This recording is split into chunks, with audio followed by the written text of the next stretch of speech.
Hello again, my little Volks Grenadiers, and welcome to another Mordian Glory video. Today's episode is a tournament after action report. That's right, it's time for some more dispatches from the front lines. And let me tell you, I have a real spicy meatball for your viewing pleasure today, because I took my brand new German army, built specially with Bolt Action 3rd Edition in mind, to its first ever tournament. Let me tell you, it did not disappoint. And so without further ado, I am really excited for this one. First Bolt Action Tournament 2025 as well. Let's fix bayonets and charge right into this thing.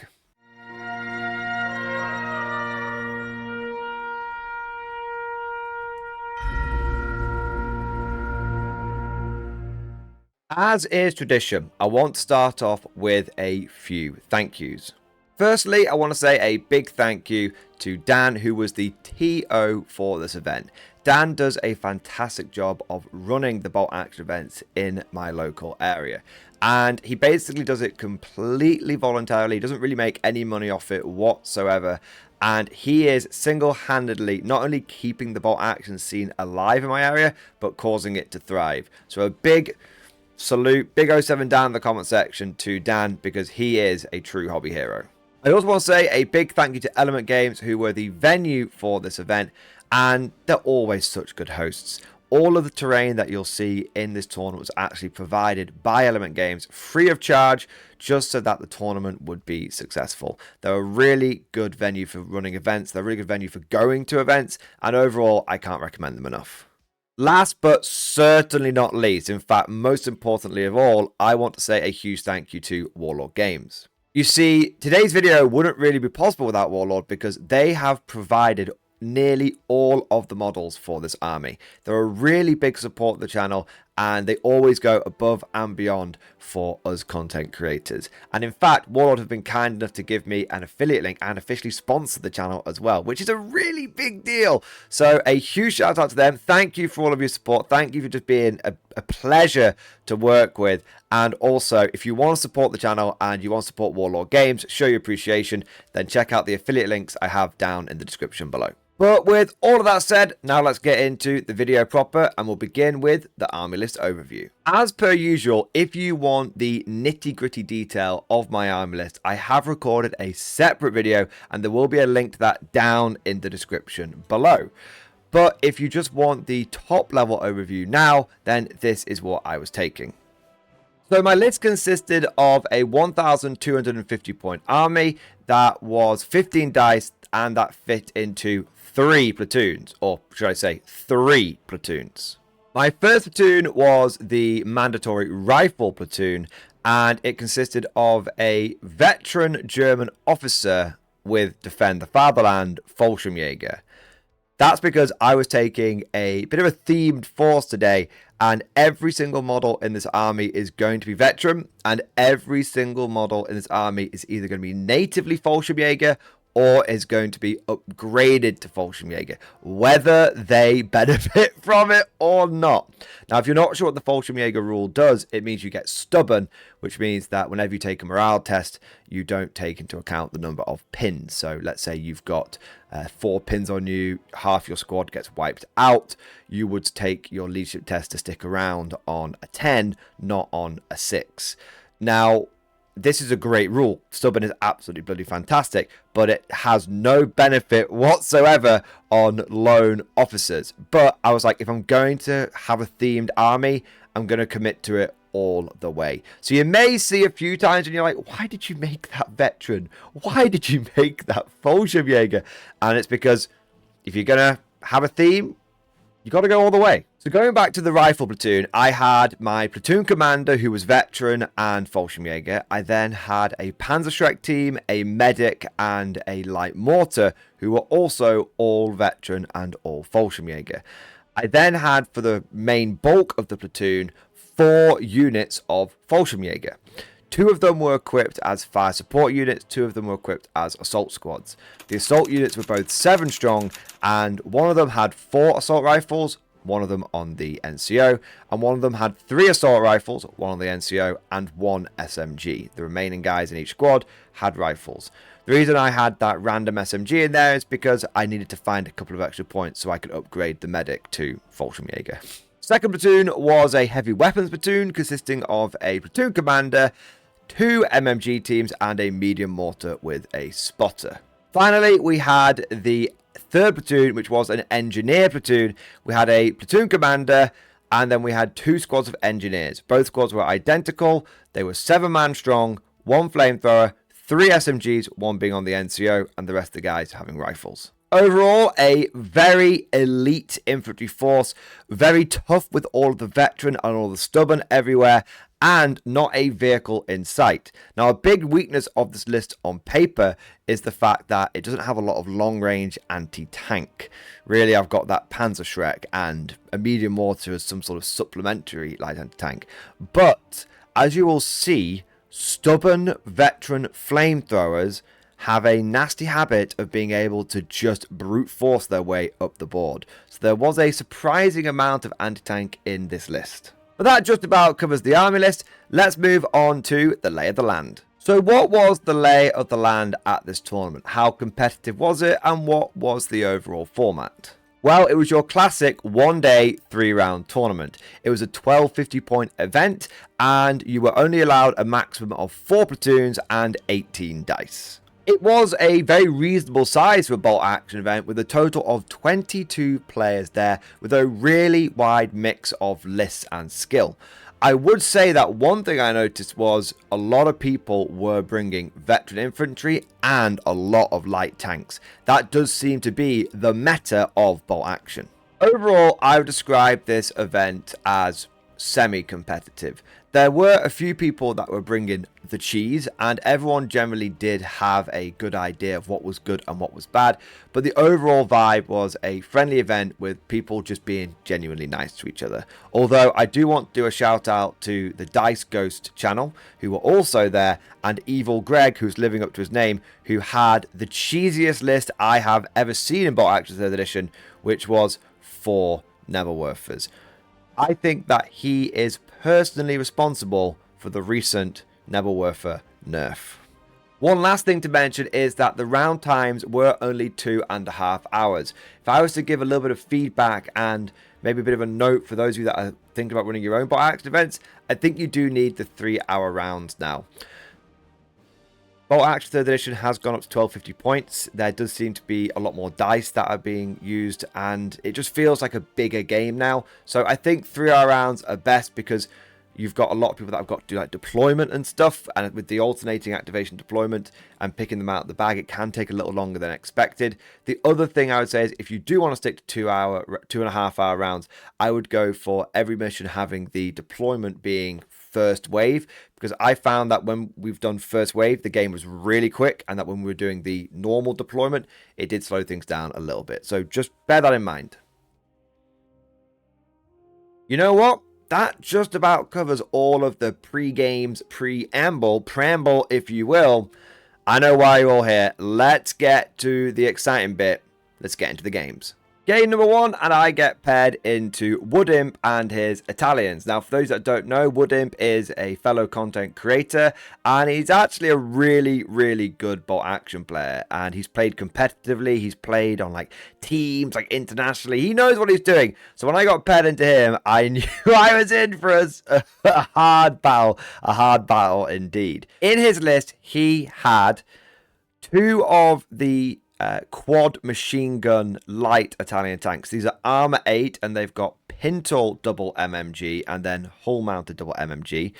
He then also had 3 of these soft-skinned, open-topped cars with light autocannons. They're absolutely massive as well. They're actually bigger than the tanks, but that is accurate. That is the right size they should be. They're just a lot bigger than what you would expect.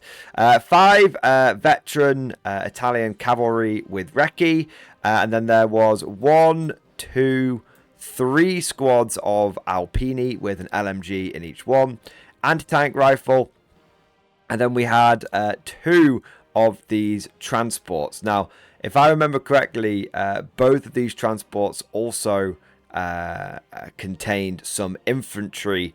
I think one of them had Paradutzian, and the other one had another, maybe another squad of Paradutzi as well. So there was like 5 or so squads of veteran infantry in this army, and there was a light mortar as well. So yeah, loads of veteran infantry and loads of light tanks. Like I said, that definitely seems to be the meta.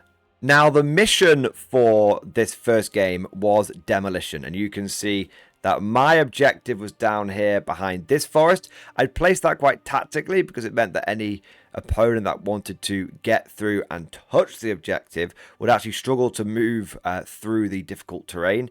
And likewise, Wood Imp had done the same thing over here, and he'd put his objective behind a bit of a forest here to try and make it harder for me to get to. As for deployment, it was standard deployment, so that's where you take dice out of the bag and deploy units appropriately. For myself, I split my force down into 2 roughly equal parts. So over on the right flank, holding my objective, I had a lot of my more defensive troops. So we've got an LMG squad here, double LMG squad here, MMG, we've got the Panzerschreck, medium mortar, we've got the medic, because the medic is in range of most of these units, and we've also got an officer, and we've also got 1 squad of our engineers with a flamethrower. Now, as you notice, these guys were strategically placed around the objective here, and the idea was that if any Italians were to start pushing up down here and down here, I could advance through the forest and then start burning them with the flamethrower. So these were my ace in the hole. Over on the other flank, I had 2 squads of Fallschirmjäger with the assault weapons, and then I had another squad of engineers. I had 2 officers over here, and then the light mortar and another medium machine gun to try and provide a little bit of fire support. Now, originally, I had planned on just trying to draw this mission, and originally I had planned on just basically stacking everything over here, but I didn't want to... Well, to quote Commander War from Deep Space Nine, adopting a siege mentality is ultimately self-defeating. And so I thought the best form of defense is a good offense. And so what I did is I put a significant chunk of my army over here because it meant that it forced the Italians to bring a significant amount of their army here as well. And I wasn't just being reactionary, I was actually being proactive. Also, if you notice, I've got a couple of big squads here, but there's hard cover here, but also open ground here. So I figured if things did start going a bit bad, I am only basically 1 run order and then sort of 1 advance order to getting over here, getting into the fight and plugging any offensives that might come down the middle. So these guys are intended to go after this objective, but they're deployed in such a manner where at least these 2 squads can come over and start interfering and helping go on the defense if needed. As for the Italian deployment, you can see a lot of their armor is actually concentrated over here. We've got the 2 light tanks with the quad machine guns. We've got their armored transports. These are armor 7 as well, which makes them a little hard for me to deal with. And we've got one of the autocannon cars. We've also got loads of infantry here as well. Loads and loads of infantry. Over on the defensive, we've got a unit of Alpini. We've got a unit of the Horses, and then we've got 2 of the autocannon cars. And just for your viewing pleasure, here are a few close-ups of the deployment. So this is my right flank. This is also on the right flank. This is on the left to middle flank. And this is on the far left flank. We've then got the Italian flank. This will be the left from my perspective. This is the mid, and then this is the right. Here we get to the state of the board at the end of turn 1. And you can see it's been a very, very active game. So over on the left flank, the Germans have pushed forward with a couple of our units.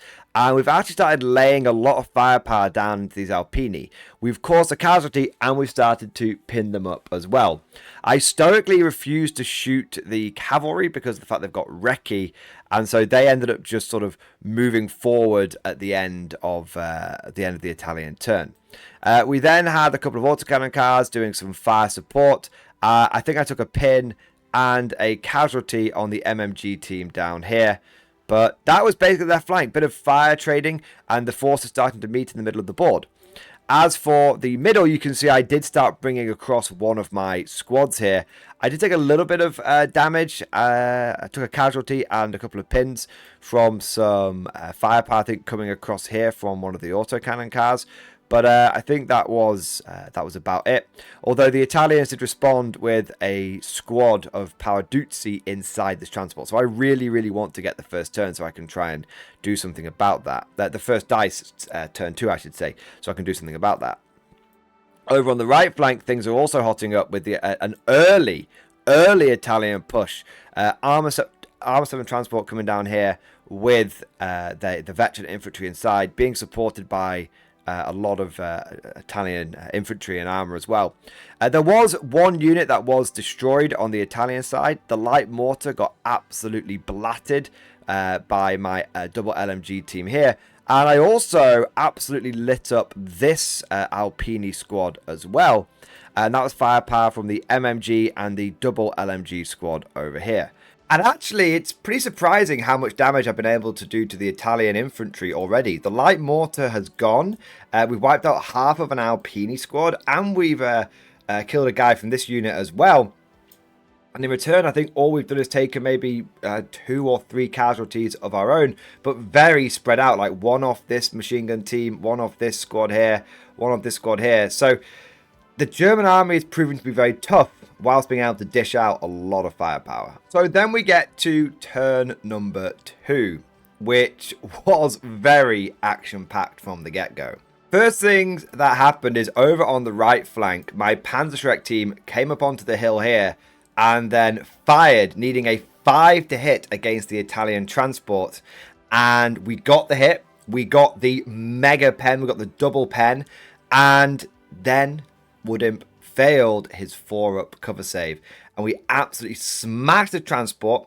And not only did we destroy the transport, but we also destroyed the officer that was inside the transport, and also took out a whole bunch of the Paraduzzi that were in there as well. I think reducing the squad down from maybe 6 or 7 down to just 2 blokes. That was a really big hit, and a really important one as well, because I just know that he was going to start zooming this thing down here and going after my objective at the earliest opportunity. We also were able to lay some firepower down into the Alpini here, killing a couple of them.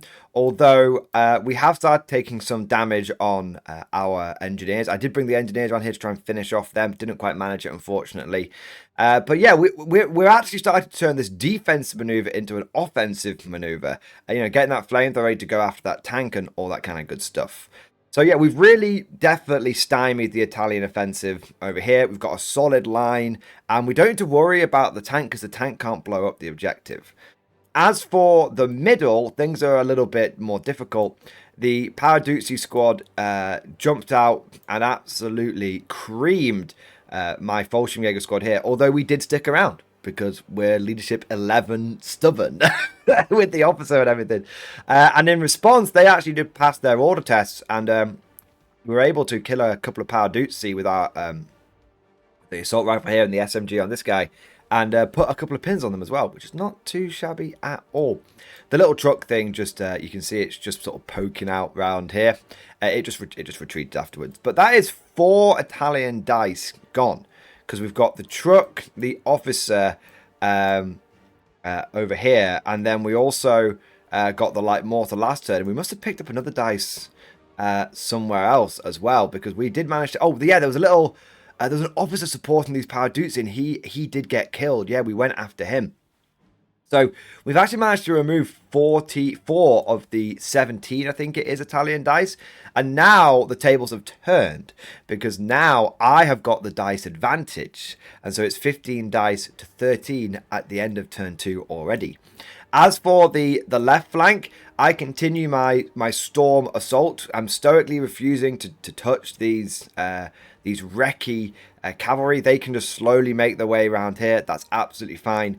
And instead, I'm storming forward. And you can see that, you know, we've got into the ruins here. We're getting into a really nice position to start going after these cars, although they are wrecky. So, you know, at best, we'll just force them to bugger off. But we're also absolutely lighting up this Alpini squad. And we've got it onto three pins here, and 3 casualties in total. So we're storming, boys. We're storming. Yes, we've lost the middle. But the left flank is going better than expected, and the right flank, which I thought was going to be in a lot of trouble, is holding and actually counter pushing as well. Now, as we are about to start turn 3, the TO Dan comes up to us and says, oh, you guys have got about 15-20 minutes left over.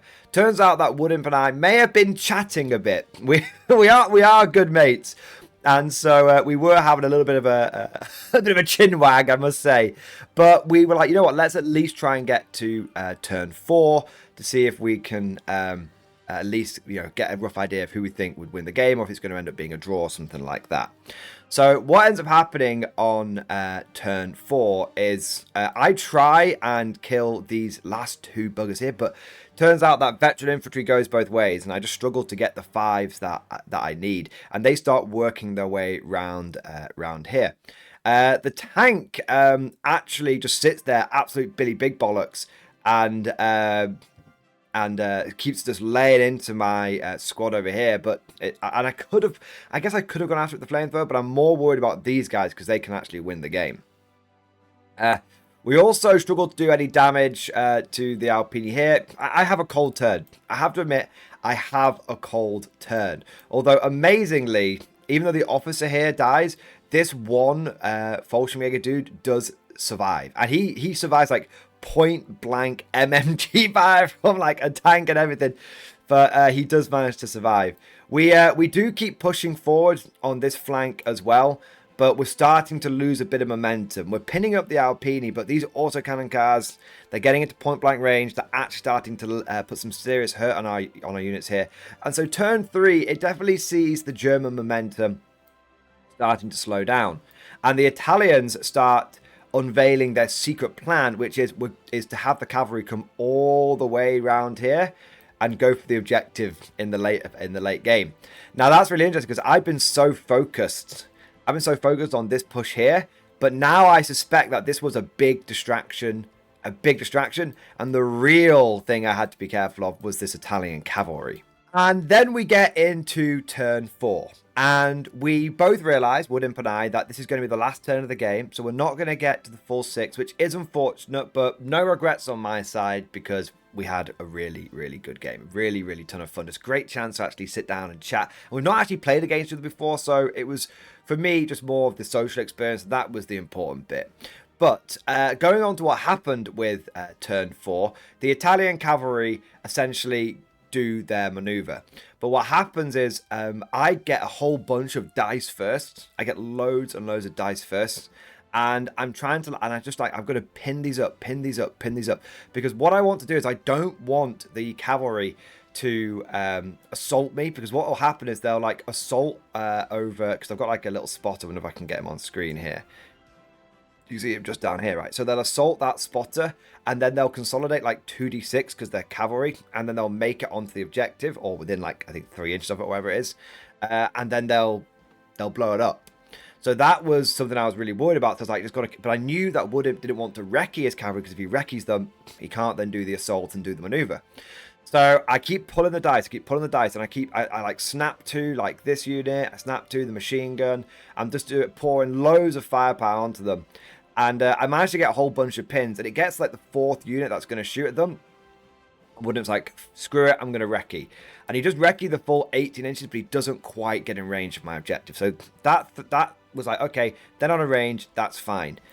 The last unit to give it a go, though, there was that 2-man Paraduzzi squad that was here. They actually passed their test, get a run, and they do get in range of my objective. So I'm like, oh my god, these 2 guys I've been trying to get rid of actually might win the game for the Italians.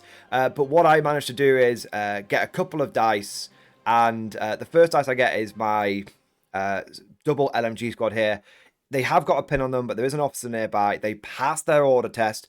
They come around here, and in point blank range, even though they're hitting on 4s, they do manage to kill both of the Paraduzzi. But it was touch and go. It's veterans. Sometimes you just don't roll the 5s. As for my own offensive maneuvers, I'd had to bring this squad back here to go after the cavalry, so definitely had been stymied a little bit. And so really there was like one squad that was doing the absolute level best to push into all of this. But Yeah, I don't think it was going to happen. So that was the end of turn 4, the end of the game, and it was a draw overall because I didn't get to the Italian objective and they didn't get to my objective. Now, in the interest of fairness and completeness, I do think that there was a good chance that the Italians might have been able to win this game because they had a unit of veteran cavalry here, and if they pull the first dice, they could have come in and wiped out one of my important units here. And they're veterans at the end of the day, so you're not guaranteed on if you're going to kill them or not. You've also got the fact that there's another unit of Paraduzzi coming in here, and then we've also got another unit of Alpini coming in here.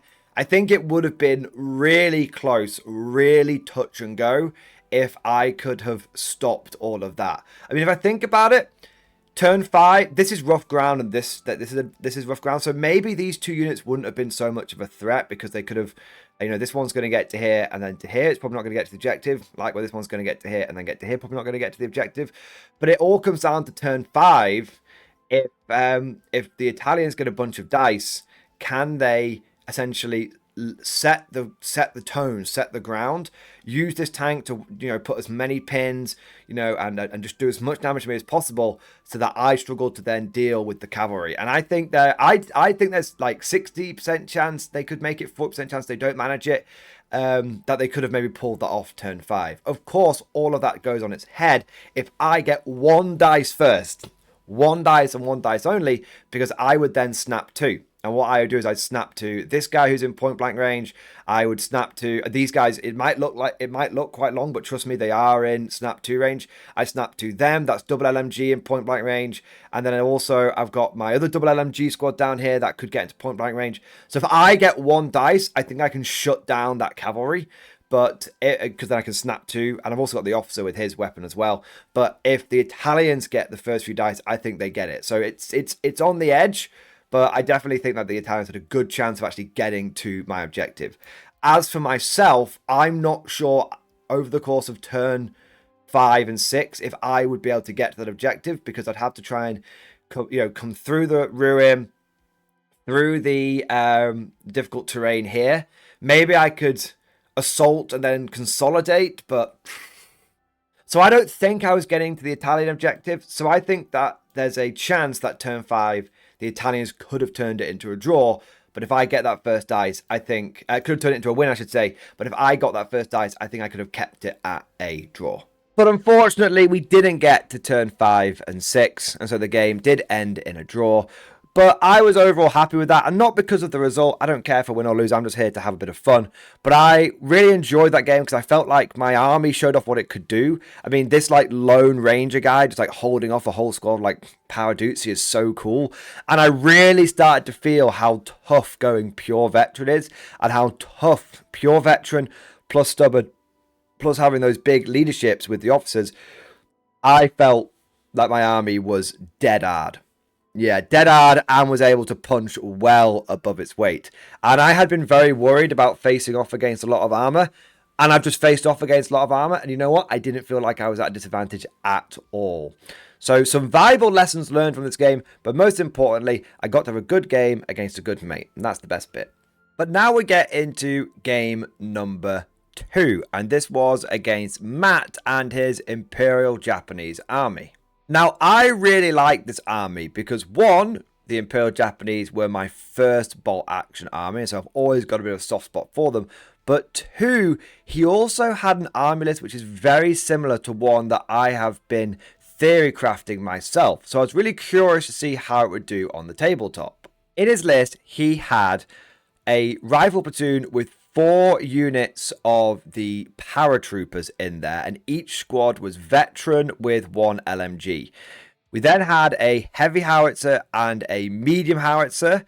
There were 3 light mortars, and then there was an armor platoon consisting of a Hargo, best tank in the war, can't change my mind, and we also had 2 of the tankettes, and I think they're either Type 94 or Type 92. They are the ones which have got the hull-mounted heavy machine gun and the turret-mounted medium machine gun. And these are really, really cool because they're not one-man turret.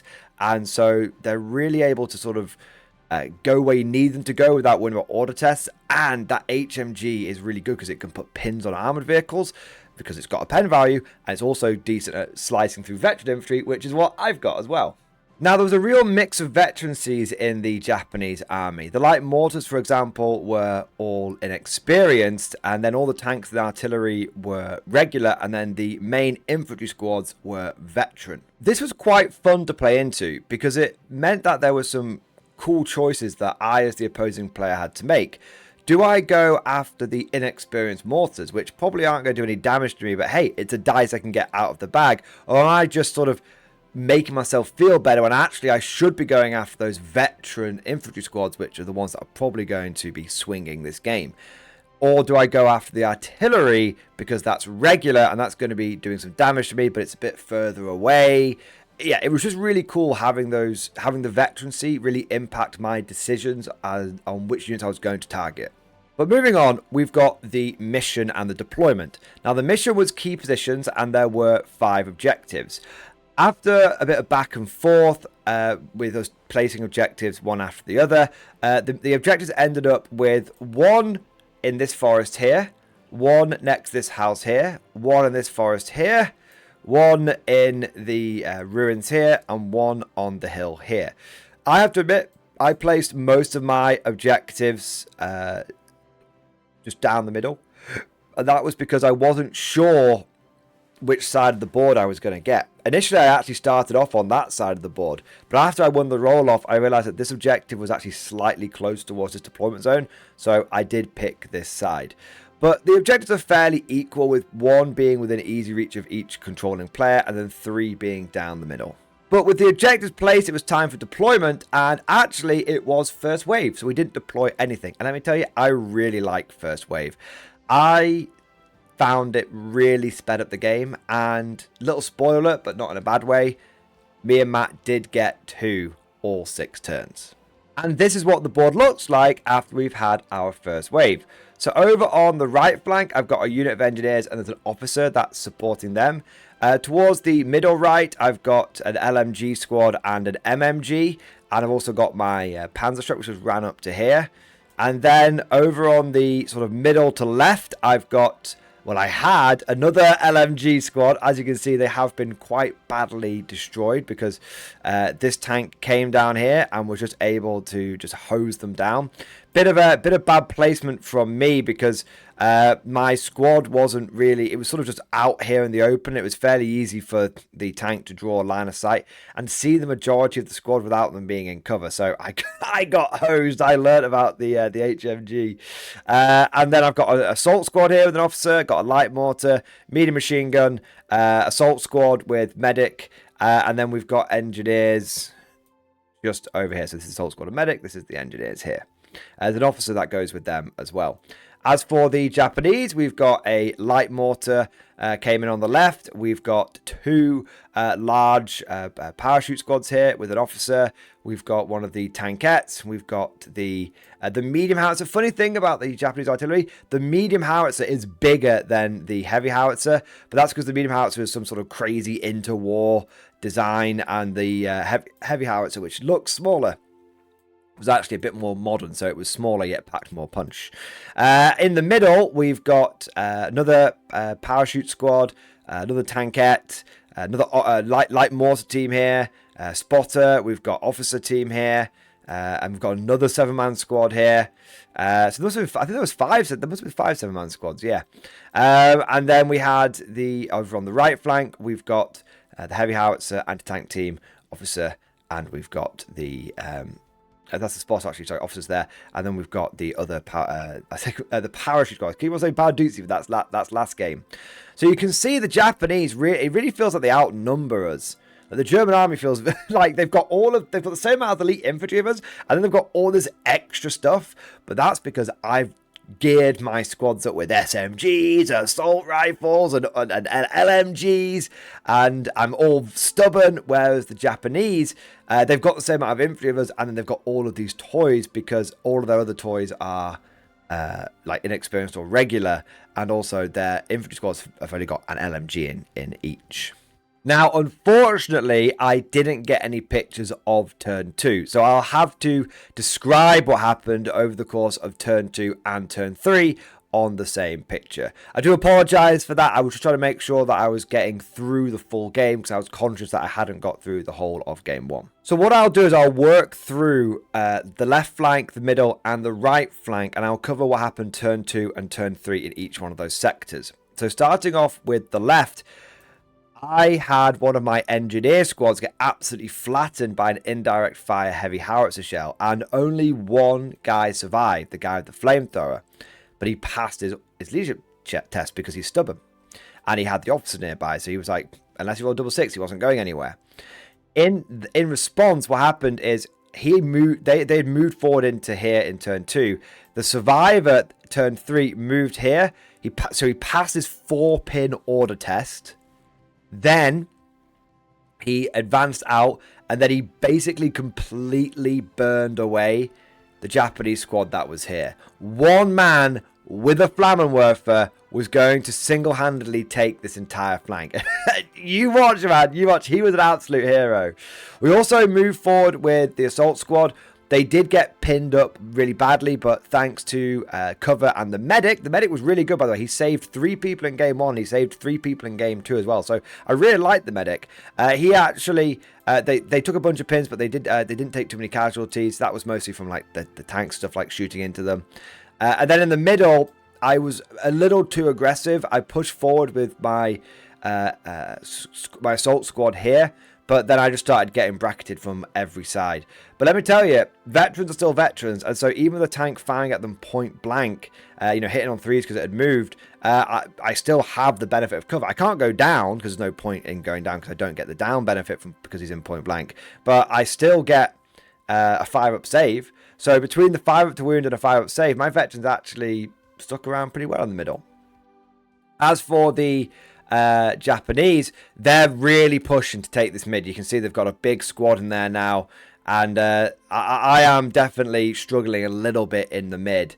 I've got these are the 2 surviving LMG gunners from earlier in the game, the ones that got lit up by the tank in turn 1, and now this LMG squad's also started to take an absolute battering. So yeah, the middle's not doing great. The left, I've taken a lot of casualties, but surprisingly I'm doing all right.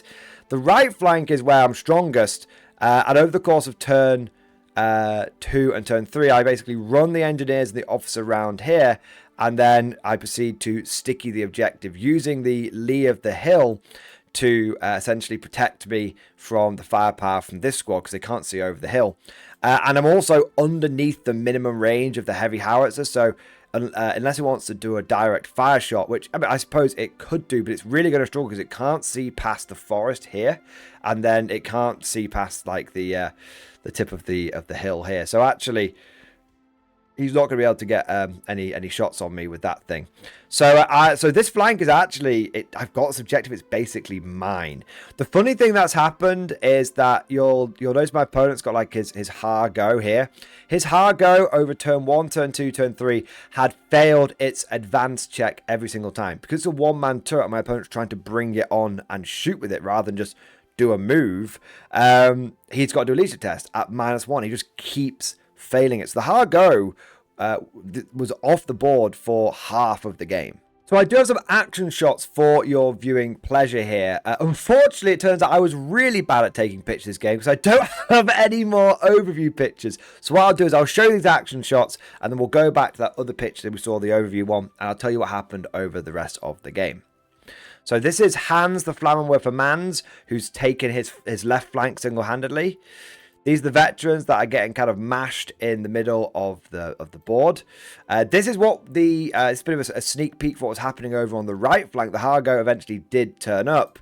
And then this is the middle. You can see the tanks are starting to do a lot of work here, but I'm starting to take that middle objective.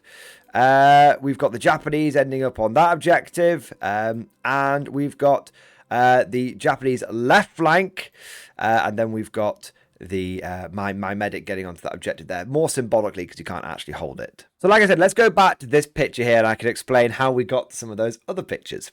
So what happened over on the right flank is turn 4, the Hargo comes on and it starts like sort of firing away and stuff, but it's not doing any damage because it's only got 2 MMGs. So it's just struggling to get those 5s to wound. I would also say that my opponent's dice definitely cooled off. He was rolling really hot turn 1, turn 2, turn 3. He was needed 6 for a mortar, getting it. Needed 6 for howitzer, getting it. Needing like 5s to wound on like 4 dice. In fact, he would fire 6 shots, needing 5s to hit. He'd get 4 hits, and then he would roll to wound, and he'd get like 4 wounds on 5s and 6s. Like, he was rolling quite hot, but then in the latter half of the game, it completely turned around, and he just couldn't roll a 5 to save his life.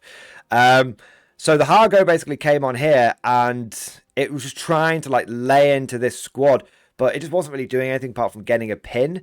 And so what ended up happening is my German squad over here moved round to this objective and just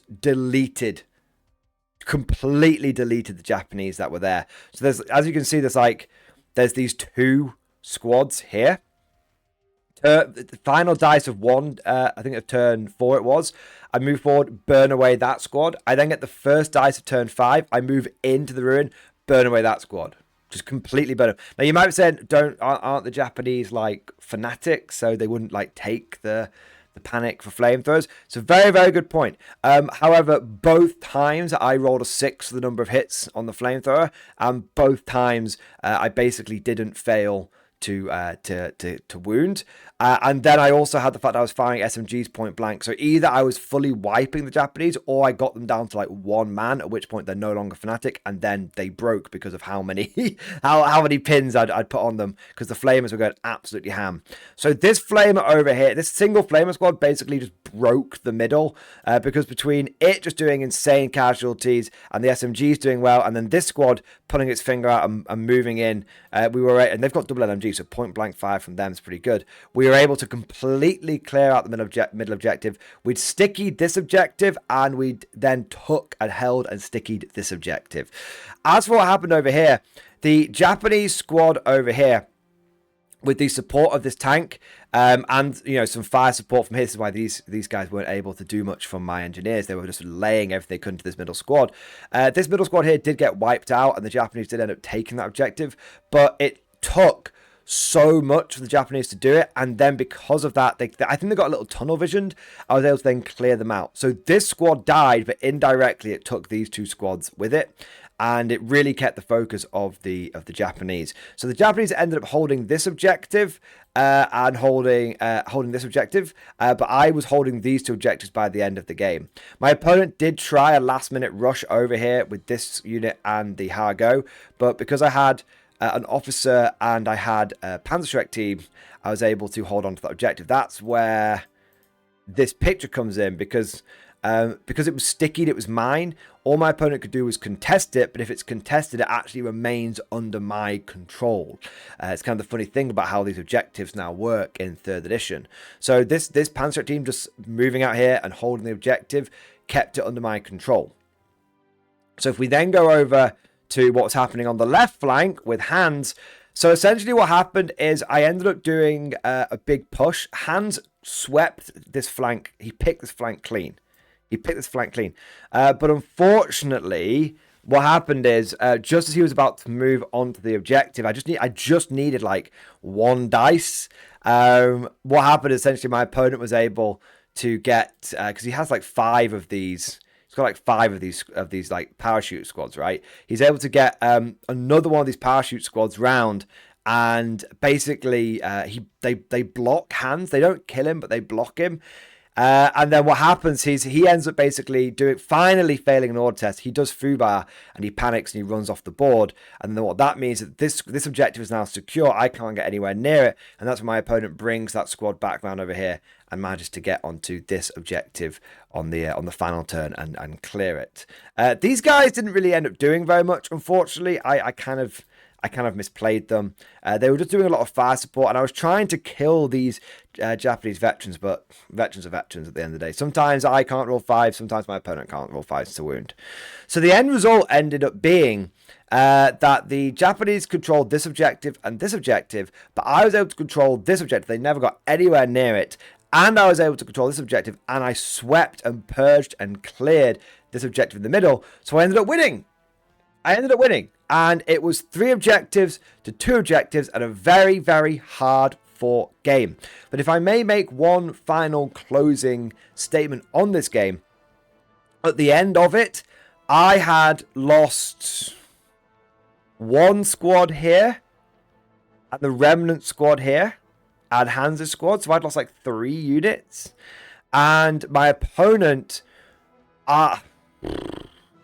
he was getting, I think he must have been on single digits of dice. He started off with 17, and I think I must have killed 8 dice by the end of it, because I cleansed 4 out of 5 of the parachute squads, which is like 4 dice. Then I killed like a whole bunch of like the light mortars and stuff. It must have been getting up to I at least killed double the amount of dice that I lost. And so this was another example of just pure veteran infantry, just bloody mindedly, brute forcedly, just storming up the board and just taking objectives.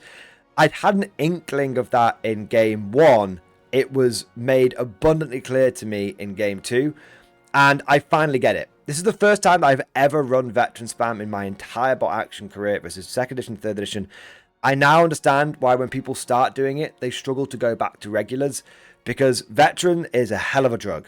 And one last thing, I know I'm flogging a horse here, but veteran with stubborn is insane. So many times when I would get down to like half of a squad with like 4 or 5 pins, and I would just take it. I'd be absolutely fine. Veteran with stubborn is essentially like fanatic. It only costs you 1 point rather than 3 points, and it's not guaranteed, but it's just very, very solid. But with all of that said, and with a final action shot of me taking that middle objective, now let us move on to the final game, game number 3. So in game number 3, I get paired into Dan and his Americans. He is running in his list 2 squads of veteran infantry inside a big truck that can hold like 18 dudes. He's also got an officer inside a jeep, and then he's got 2 light howitzers and a sniper. He's also got a couple more infantry squads, which are both veteran as well, I think, which start off the board. And he's got a couple of Hellcats, which start off the board as well. The reason why some of the units start off the board was because of the deployment that we were doing. So it was table quarters, so sectors, and the mission was top secret. So there's the one objective in the middle that you're both trying to capture and get off the board, and half of your units rounding up could be deployed on the board, and the rest of them had to go into reserve. For myself, I decided to start with most of my assault units on the board, but with a decent amount of fire support. So I had 1 officer on the board, and then I had the 2 engineer squads with flamethrowers on the board, and then I had 1 of the assault squads with assault rifles on the board as well, and then I had 1 LMG squad and 2 MMG teams, and my mortar also on the board. The rest of my army went off. As you can see, for Dan, he decided to deploy his sniper here. He had a jeep with an officer inside there. He had a truck with some infantry inside there, and then 2 howitzers. So it looks like I've got a much larger starting board presence, but what you have to remember is that a lot of Dan's units are inside these transports, and these transports also count as dice on the board. For my own deployment, I decided to have an MMG team here and an MMG team here, so that I could actually very early on pour firepower onto the howitzer here, and then I had an LMG squad and an MMG team here that could easily pour firepower onto this light howitzer here. All of my infantry basically deployed in column with things like the flamethrowers up front, and the idea was that bear in mind, this deployment, this picture here is not from my deployment. This is from end of turn, sort of partway through turn 1 essentially. You can see that actually I was way further back than that. I've moved forward. You see all the advanced and run dice on the units. So my idea was to basically march a bunch of veteran infantry onto the objective and then just march them back. Dan had a similar idea where he was going to try and take his infantry and push forward onto the middle objective early on so that he could then hop it inside the truck and drive it off. Now, this picture here is the state of play about halfway through turn 1. I actually had an initial early rush of dice, and so what I did is I poured firepower from this MMG and this MMG onto this howitzer here. This howitzer was only regular veterancy, so it was relatively easy for me to kill it. It's only got 3 crew. They have a 4+ save, but it's Germans hitting on 4s with 14 shots. There's just there's a hell of a lot of DACA going on to that thing. And then my LMG squad here moved forward, was able to kill one of the crew from this howitzer and also put a pin on it. And you see we've got this little 5 dice here. I was dialing in with my medium mortar. My medium mortar is hiding. I think I've got a picture of where it was actually. So you can see my medium mortar just hiding back here. My spotter was just basically drawing line of sight to both of this howitzer and this howitzer from sort of in the back, sort of back corner back over here. So that was my initial burst of firepower, and then I just start marching forward with my guys. And like I said, I get most of the early dice, and a lot of the dice that Dan gets, he initially decides to sort of go down with units that are like off board and everything. I'm not too bothered about doing that. I just want to sort of crack on and sort of push forward and get onto the objective. Now, what happens at the end of turn 1 is Dan has the last couple of dice. And what he does is he takes this truck here and he banzais it forward, and he moves it 12 inches forward, and then he jumps 2 units of infantry out. 1 unit of infantry run out onto the objective and they grab it, and then the other unit of infantry, they actually got out first. They jumped out first and did some laid down some fire into me. But, you know, I'm veterans. They've only really got small arms.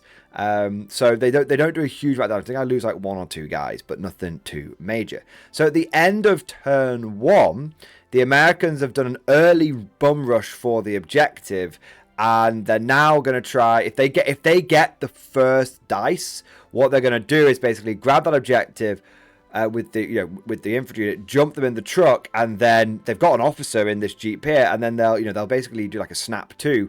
So he will get these guys to get back in the truck, and the truck will start driving off. So the Americans are actually in a really strong position, and if they can, all they need is that first dice. And bear in mind, I think Dan has got about 17 or 18 dice. I've only got 15, so he has the dice disparity on his side. All he needs to have a huge leg up in this game is the first dice. If he gets that dice, my only recourse then is to try and riddle this truck full of holes. But even then, the infantry will pile out, the objective will be here, and I'll be really on the back foot.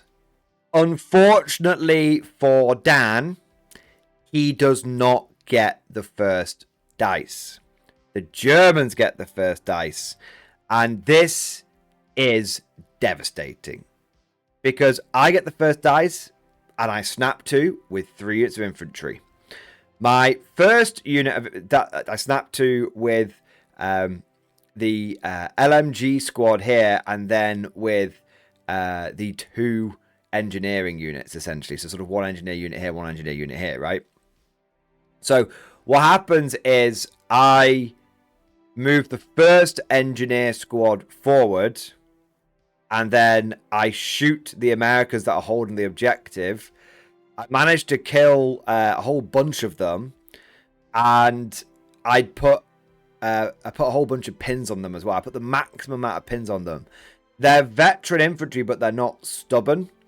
So what happens is Dan rolls his leadership test for fear and panic from the flamethrower, and just fails. Just failed. It's like, I think it's like 4 pins on the unit, so he's got leadership 6. He just failed, and that unit just disappears. And then I move the next unit of engineers up, and I'm within 6-inch range of his other squad that had jumped out of the truck, and I do the same thing again. And I only kill like 1 guy from the second squad, I don't roll very well with the number of shots, but I do, again, get the maximum number of pins. I'm lucky on my pins in both cases. And these guys, I think, I'm not even sure if they're veteran. They might have only been regular, but either way, it didn't matter. Once again, I think Dan rolled like a double 6 on his morale test, so they were just goners. They were goners beyond goners, and they broke.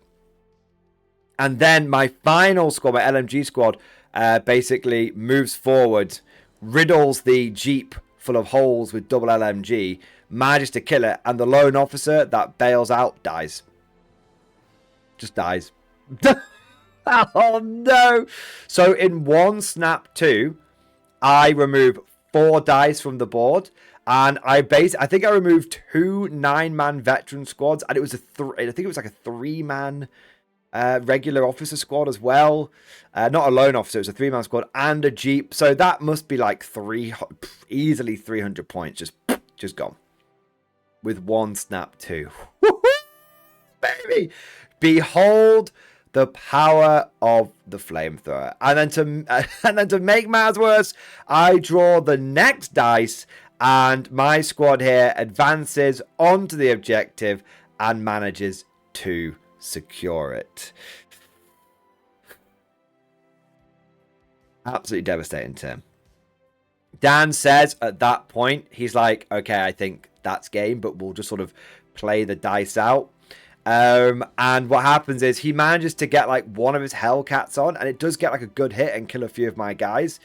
But a lot of his units fail. A lot of his units just fail their order test to come on. He's just rolling. He's just rolling badly. He's just rolling he's rolling hot, but not the time he wants to. So a lot of his other units just don't come on. A lot of my other units do come on. So you can see I've got 2 assault units. I've got an LMG squad here. I've got an assault unit come on here. I start pushing forward onto his sniper here. And so by the end of the second term, I had a firm secure on the objective. A lot of Dan's units hadn't come onto the board. I was pushing forward. I wasn't just being defensive. I was pushing forward here. And even if Dan's units do come on at this point, I'm not, they're going to have a hell of a time getting through all this rough terrain. And all I need to do is just move this objective slowly but surely off the board a bit at a time. So I'm in a really, really strong position at the end of turn 2.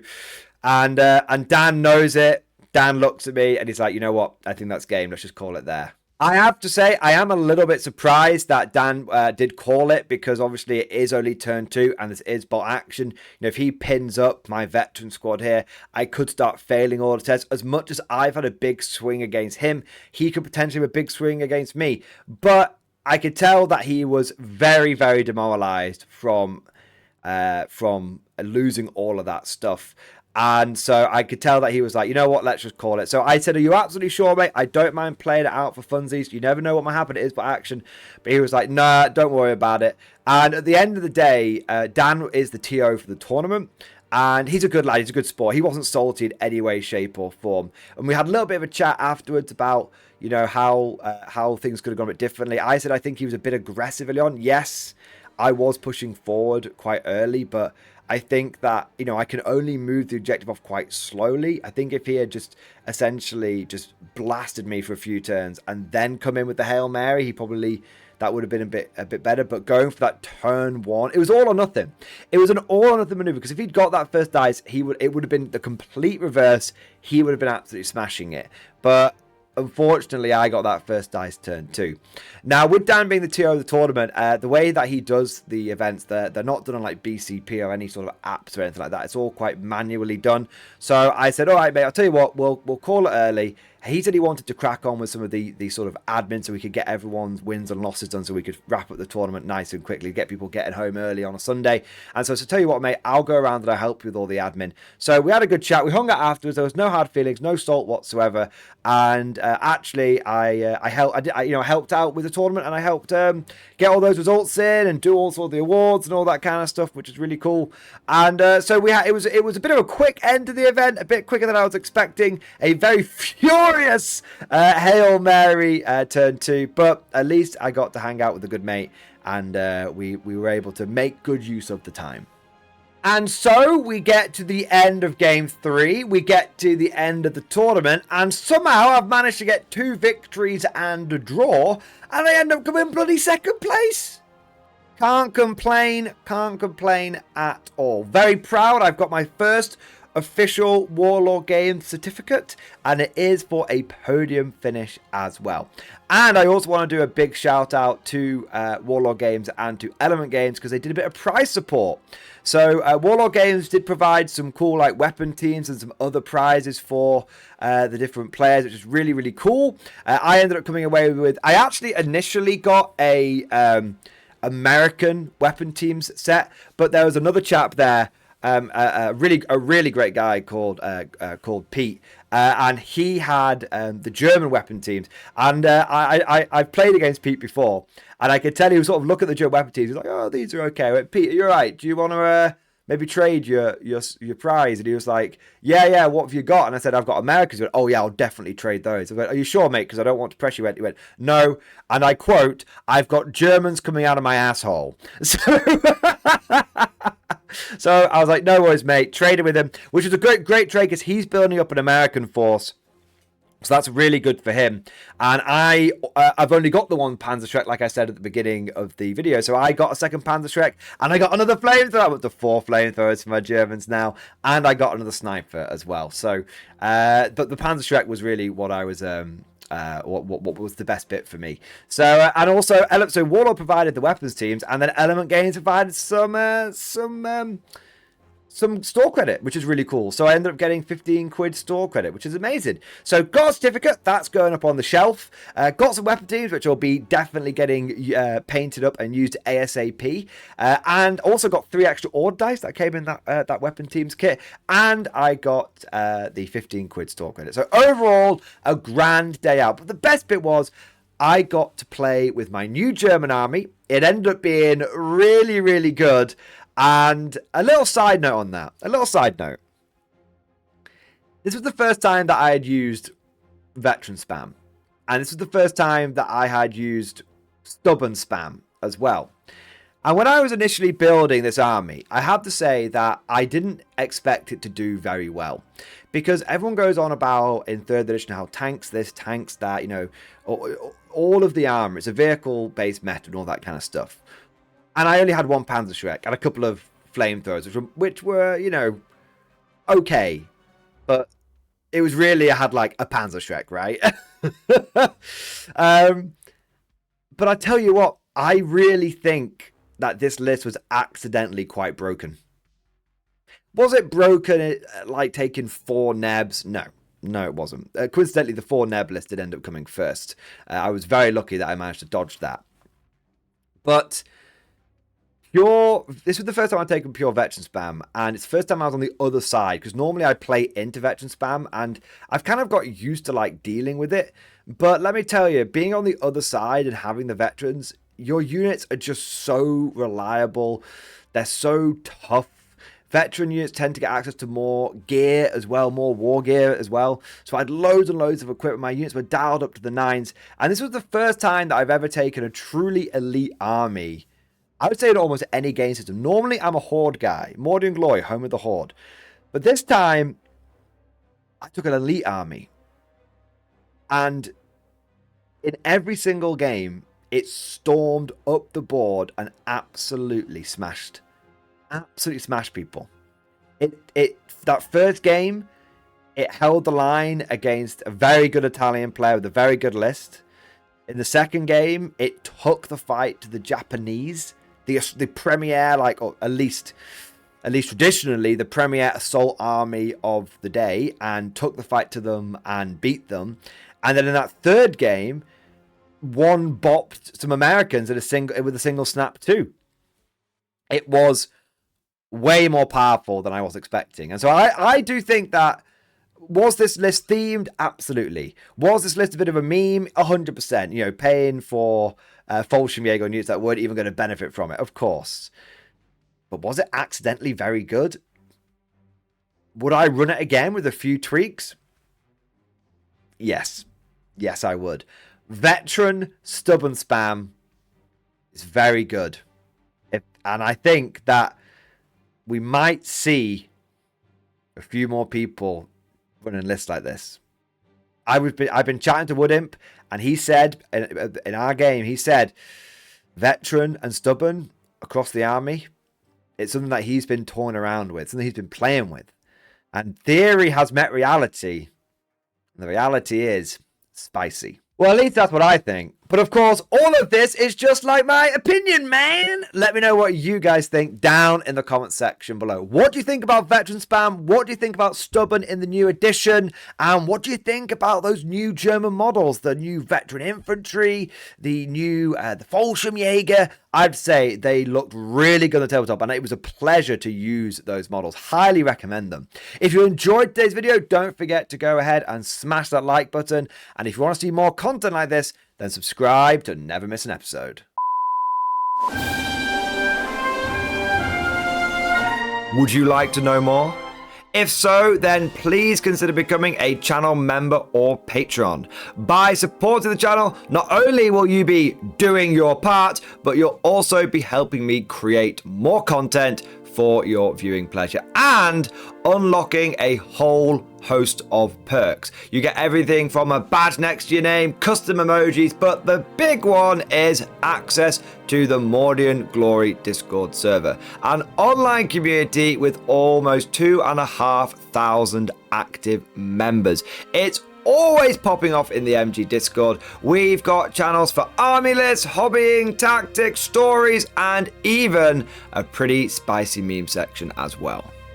For all you greenhorns that wanted to see the Mordian glory hole, today is your lucky day.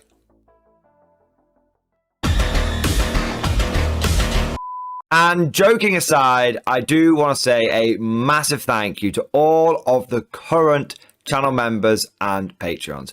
You guys are amazing. Truly the lifeblood of the channel. I could not do Mordian Glory full time without the incredible and generous support of my members. So thank you guys so much. And last but certainly not least, I want to say a personal thank you to all of my top tier Patreons. These are the War Masters, the people who have truly gone above and beyond the call of duty. So a heartfelt thank you to Alex Dengal, Bon Vert, Lord Pryor, Mark Panconi, RJ Scorpion, Swordfish Trombone, Try Again Bragg, John Stubbs, Nick Walsh, Diesel Fox, and August Barney. Seriously, guys, thank you from the bottom of my heart. Your support is incredible and it makes a huge difference.